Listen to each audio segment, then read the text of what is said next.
से अभी अभी क्लास 9th के अंदर आ गए हो ना, और आपके मन में बहुत सारे सवाल चलने वाले हैं कि क्लास 9th कैसी होने वाली है। सबसे बड़ा सवाल जो आपके दिमाग में चल रहा होगा वो ये होगा कि क्लास 9th का डिफिकल्टी लेवल कैसा होगा, क्योंकि हमने तो ये सुना है हमारे सीनियर से कि क्लास 9th बहुत ज्यादा टफ क्लास होने वाली है। क्या ये सच है? और अगर हाँ तो कैसे पढ़नी है आखिर क्लास 9th? यही आपका दूसरा सवाल होगा कि टाइम मैनेज कैसे करेंगे क्लास 9th के अंदर, क्योंकि अब ना हमें कुछ ट्यूशन कोचिंग भी जाना पड़ेगा, स्कूल भी जाना पड़ेगा, तो आखिर टाइम मैनेज कैसे होगा।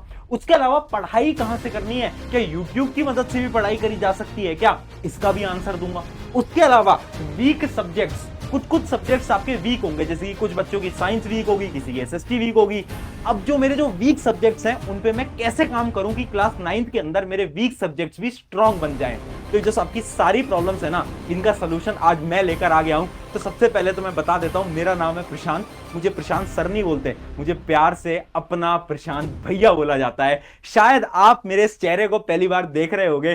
जो पहली बार देख रहा है तो मैं आप सभी को बताने वाला हूं कि देखो, मैं बड़े सिंपल और आसान तरीके से साइंस पढ़ाता हूं आप सभी को, और इस चैनल के ऊपर आपको क्लास 9 से रिलेटेड बहुत सारी स्ट्रैटेजीज भी देता हूं। तो टेंशन नहीं लेनी, फिक्र नहीं लेनी, और याद रखना है why to fear when your Prashant भैया इज हियर। और इस चैनल के ऊपर क्लास 9 के साइंस के मैंने पूरे के पूरे लेक्चर्स भी डाल रखे हैं, जो कि आप बाद में जाकर देख भी सकते हो। अब आज बात कर रहे हैं सारी की सारी प्रॉब्लम के बारे में। और याद रखना यार, क्लास 9 के अंदर तुम आ गए हो, इसका मतलब है कि तेरे प्रशांत भैया तेरे साथ खड़े हैं, और तेरा हाथ पकड़ रखा है तेरे भैया ने, और तेरी क्लास 9 की नैया पूरी की पूरी मेरी पार कराने की जिम्मेदारी होगी। ठीक है, अब देख, सबसे पहली चीज, class 8th versus class 9th। Seniors बोल रहे हैं कि क्लास 9 बहुत ज्यादा टफ है, क्या यह बात सच है?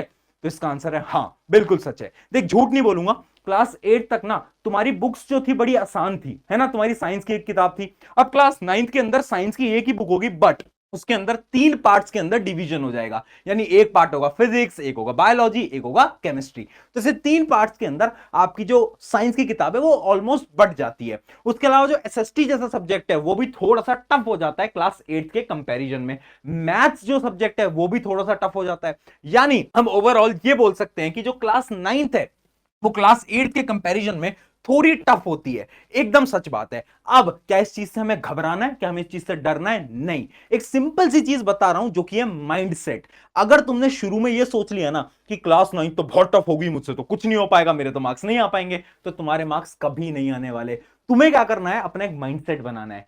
Class 9th will be most easiest. खुद से बोलो ना कि क्लास 9th मेरे जीवन की सबसे बेहतरीन क्लास होने वाली है। जो हम खुद से बोलेंगे ना तो ऑटोमेटिकली आपकी क्लास 9th बहुत आसान और बहुत सिंपल जाने वाली है। और यही आपको आज कमेंट कर देना है कि class 9th will be easiest, सबसे आसान होने वाली है। अभी फटाफट से वीडियो पॉज करें, कमेंट करो, ताकि तुम्हें याद रहे कि क्लास 9th बहुत सिंपल होने वाली है। लोग डराएंगे, हमें डरना नहीं है, हमें पता है बहुत सिंपल रहेगी। अब आते हैं मेन चीज के ऊपर, जो कि है पढ़ना कैसे है, कहां से पढ़ना है, कुछ बताओ। एनसीईआरटी जैसी किताब है वो हमने ले तो लिया, बट पढ़े कैसे? स्कूल से पढ़े, ट्यूशन से पढ़े, कहां से पढ़े? देखो, फाइंड योर बेस्ट टीचर। आपको कहां से समझ आ रहा है? आपको आपके स्कूल के मैम या सर से समझ आ रहा है? अगर उनसे समझ आ रहा है तो बहुत बेहतरीन बात है, उनसे आप पढ़िए। अगर बाई चांस आपको उनसे समझ नहीं आ पाता तो यूट्यूब के बहुत बेहतरीन टीचर हैं, मेरे जैसे और भी बहुत सारे टीचर्स हैं जिनसे आप पढ़ सकते हो। उसके अलावा बैचेस भी होते हैं, जैसे कि नेक्स्ट टॉपर का एक बैच है, आरएम बैच क्लास 9 का, उसकी मैं लिंक दे दूंगा। उसके अंदर डिटेल में सारे सब्जेक्ट आपको साल भर पढ़ाए जाते हैं। तो ऐसे बहुत सारे बैचेस हैं, आप वो भी ले सकते हो। तो याद रखना, सबसे पहले सेलेक्ट योर टीचर। अपने एक टीचर को भाई आज ही सेलेक्ट कर लो, और ज्यादा टीचर के पीछे मत भागो। अगर साइंस मुझसे समझ आती है तो मुझसे पढ़ लो, एसएसटी किसी से समझ आती है उनसे पढ़ लो। ज्यादा टीचर सेलेक्ट नहीं करने आपको, वही टीचर सेलेक्ट करने जिनसे आपको समझ आ रहा है। अगली चीज देखते हैं, पढ़ना कैसे? YouTube पे आप वन शॉट लेक्चर्स को देख सकते हो। वन शॉट क्या होता है? जिसके अंदर पूरा चैप्टर 1 से 1.5 घंटे के अंदर कवर करा रखा होता है। मैंने भी बना रखे हैं, आप जाकर देख सकते हो। आपके सीनियर से पूछना, वो इन्हीं से पढ़ के पास हुए थे। तो वन शॉट आप देख सकते हो। जैसे ही आपने वन शॉट पढ़ा, उसके बाद आपको क्या करना है, एनसीईआरटी की जो किताब है वो किताब उठानी है। क्यों? वो किताब बहुत इंपॉर्टेंट है। क्लास 9 के तुम्हारे जो स्कूल के एग्जाम होंगे ना, 80 से 90% से ज्यादा जो आपका पेपर आता है वो डायरेक्टली एनसीईआरटी से आता है।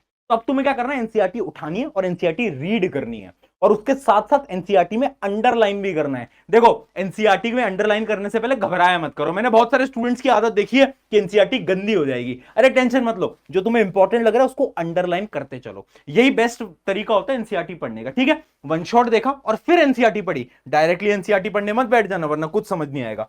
उसके बाद क्या करना है, एनसीईआरटी के क्वेश्चन सॉल्व करो। जो आपके एक्सरसाइज क्वेश्चन है, जो आपके बीच बीच में दिए गए क्वेश्चन हैं, उन क्वेश्चन को सॉल्व करो। क्यों? क्योंकि बहुत बार वो क्वेश्चन ही तुम्हारे एग्जाम के अंदर रिपीट हो जाते हैं। उसके अलावा सम एक्स्ट्रा क्वेश्चंस, कुछ अलग सवाल भी प्रैक्टिस करो। वो तुम कैसे कर सकते हो? जैसे अगर तुम बैच के अंदर होते हो तो बैच में तुम्हें अलग अलग क्वेश्चंस दिए जाते हैं, शीट दी जाती है, तुम्हारे स्कूल्स के अंदर भी तुम्हें मिलती होंगी। उसके अलावा बहुत सारी किताबें भी आती हैं। तो ऐसी कोई किताब मैं अगर तुम्हारे लिए लेकर आऊंगा तो मैं तुम्हें इस यूट्यूब चैनल के माध्यम से बता दूंगा, टेंशन नहीं लेनी है। उसके बाद स्कूल टेस्ट, जितने भी स्कूल टेस्ट हो रहे हैं मिस मत करना। तेरे बड़े भाई होने के नाते तुझे बता रहा हूं, स्कूल टेस्ट बहुत इंपॉर्टेंट है। क्यों? क्योंकि वो ना तुम्हें रियलिटी चेक देते हैं कि इतने बच्चों के बीच में तुम कहां पर स्टैंड करते हो, और वो रियलिटी चेक ना बहुत इंपॉर्टेंट होता है। मुझे ना मेरे स्कूल टाइम पर डर लगता था टेस्ट देने से, मुझे लगता था मेरे मार्क्स कम आ गए तो, बट ना जब मार्क्स कम आएंगे दिल पे चोट लगेगी कि यार मेरे से आगे तो बहुत सारे बच्चे हैं, तब ही तो तुम मेहनत करोगे। तो रियलिटी चेक लेना बहुत इंपॉर्टेंट होता है, इसलिए जो स्कूल टेस्ट है इसको मिस मत करना, बहुत इंपॉर्टेंट होते हैं। तो ये है पूरा का पूरा फ्लो, इस प्रकार से आपको पढ़ना है। यहां तक क्लियर हो गया? अगली चीज देखते हैं। अब आ जाता है टाइम मैनेजमेंट। अब टाइम मैनेज कैसे करना है? स्कूल भी जाना है, इतनी सारी चीजें करनी है, थोड़ा बहुत गेम भी खेलना है, कैसे टाइम मैनेज होगा? टाइम मैनेज करने का 3 तरीके हैं, 3 गलतियां हैं जो कि तुम्हें अवॉइड करनी है, टाइम ऑटोमेटिकली मैनेज हो जाएगा। क्या गलतियां हैं? सबसे पहली गलती, फॉलो लेस टीचर्स। बार बार बोल रहा हूं, कम किताबें कम टीचर्स। बहुत सारे स्टूडेंट्स क्या करते हैं, बहुत सारी बुक्स को ले आते हैं और सोचते हैं ये भी पढ़ूंगा, ये भी पढ़ूंगा, ये भी पढ़ूंगा, ये भी पढ़ूंगा। पॉसिबल नहीं है। कम बुक्स लो, कम टीचर्स को फॉलो करो। अगर यूट्यूब में एक टीचर से समझ आता है उन्हीं से पढ़ो, इधर उधर मत जाओ। उससे क्या होगा, तुम्हारा टाइम बचेगा। तो टाइम मैनेजमेंट के लिए सबसे इंपॉर्टेंट क्या है? Follow less teachers. अगली चीज क्या है? Don't compare. होगा क्या है ना, तुम्हारा एक दोस्त आएगा, वो बोलेगा यार ये जो बुक है ना, ये बुक देख कितनी अच्छी है, इस बुक के अंदर तो ये क्वेश्चन दिया है, वो क्वेश्चन दिया है, ये क्वेश्चन दिया है। और फिर तुम सोचोगे अरे यार जो मेरे पास जो किताब है ना वो तो बहुत बेकार है, मैं इस बुक को भी खरीद लेता हूं, है ना। तो कंपेयर मत करना, जो तुम्हारे पास बुक है वो बेस्ट बुक है और उसको तुम्हें सॉल्व करना है। ऐसा नहीं कि मेरे दोस्त ने बुक लिया तो मैं भी वो बुक लूंगा, वो गलती मत करना। और अगली चीज, एनसीईआरटी हैक, यानी एनसीईआरटी पढ़ने का तरीका जान लो। मैं फिर बोल रहा हूं, एनसीईआरटी कैसे पढ़नी होती है। एनसीईआरटी उठाओ, जैसे मान लो आपकी एनसीईआरटी है, जो भी आपको इंपॉर्टेंट लग रहा है उसको आप अंडरलाइन करो, जो भी आपको इंपॉर्टेंट लग रहा है। और अगर आपको लग रहा है ना कि इस लाइन में से एक क्वेश्चन बन सकता है, तो उस क्वेश्चन को वहीं पर ही लिख दो, एनसीईआरटी के अंदर ही उस क्वेश्चन को लिख दो। ये बहुत इंपॉर्टेंट तरीका है एनसीईआरटी पढ़ने का, ठीक है। 10th के जो आपके सीनियर्स हैं उनको भी मैं यही बताता हूं, है ना। अब अगली चीज की तरफ बढ़ते हैं, जो कि है वीक सब्जेक्ट्स। वीक सब्जेक्ट्स का क्या करें? इमेजिन करो तुम्हारी मैथ्स वीक है, तो क्या करें? मैथ्स पे ज्यादा टाइम लगाना पड़ेगा। देखो अब तुम्हें यह ढूंढना पड़ेगा कि तुम्हारे वीक सब्जेक्ट्स कौन से हैं, क्योंकि जब तुम्हारा 9th का रिजल्ट आएगा ना तो वो ओवरऑल में से आने वाला है। ऐसा तो है नहीं कि वो बताएंगे कि साइंस में तुम्हारे इतने आए, मैथ्स में तुम्हारे इतने आए, एसएसटी में तुम्हारे इतने आए। जो फाइनल रिजल्ट आता है वो तो ओवरऑल परसेंटेज का आता है ना। तो यानी तुम्हें सारे सब्जेक्ट्स पे मेहनत लगानी पड़ेगी। तो इसलिए तुम्हें क्या करना है, अपने वीक सब्जेक्ट्स को ढूंढो। कैसे ढूंढोगे? अभी जब तुम स्कूल के अंदर टेस्ट वगैरह दोगे, पीरियोडिक टेस्ट होंगे, तो तुम्हें पता चल जाएगा कि तुम्हारा कौन सा सब्जेक्ट वीक है। अब जैसे ही तुम्हें पता चला तुम्हारा सब्जेक्ट वीक है, उस पर तुम्हें ज्यादा टाइम देना पड़ेगा। यूट्यूब पे जाओ, बेस्ट बेस्ट टीचर्स के लेक्चर्स देखो, ज्यादा क्वेश्चंस को प्रैक्टिस करो। ऐसे आप अपने वीक सब्जेक्ट को स्ट्रॉन्ग कर सकते हो। यानी क्या करना है? टाइम देना पड़ेगा जो भी आपका वीक सब्जेक्ट है। यहां तक क्लियर हो गया? अब फाइनल और लास्ट चीज जो कि यहां पर लिखा हुआ है, class 9th will be best. देख यार, अभी अभी तो 8th से 9th में आए है ना, मुझे पता है थोड़ा बहुत डर लग रहा है, थोड़ी थोड़ी घबराहट हो रही है कि 9th तो बड़ी क्लास होती है, 8th तक तो हम छोटे छोटे बच्चे थे, अब हम नई क्लास के अंदर आ गए हैं। पता है क्लास 9th बहुत ज़्यादा मेमोरेबल होने वाली है ना। और इस जर्नी के अंदर ना तेरे प्रशांत भैया तेरे साथ खड़े रहने वाले हैं, है ना। तू बार बार आएगा इसी चैनल पे, और इस चैनल पे पढ़ाई लिखाई तुम सब करने वाले हो। अपन एंजॉय भी करते हैं, अपन मस्ती मजाक के साथ पढ़ाई करते हैं, है ना।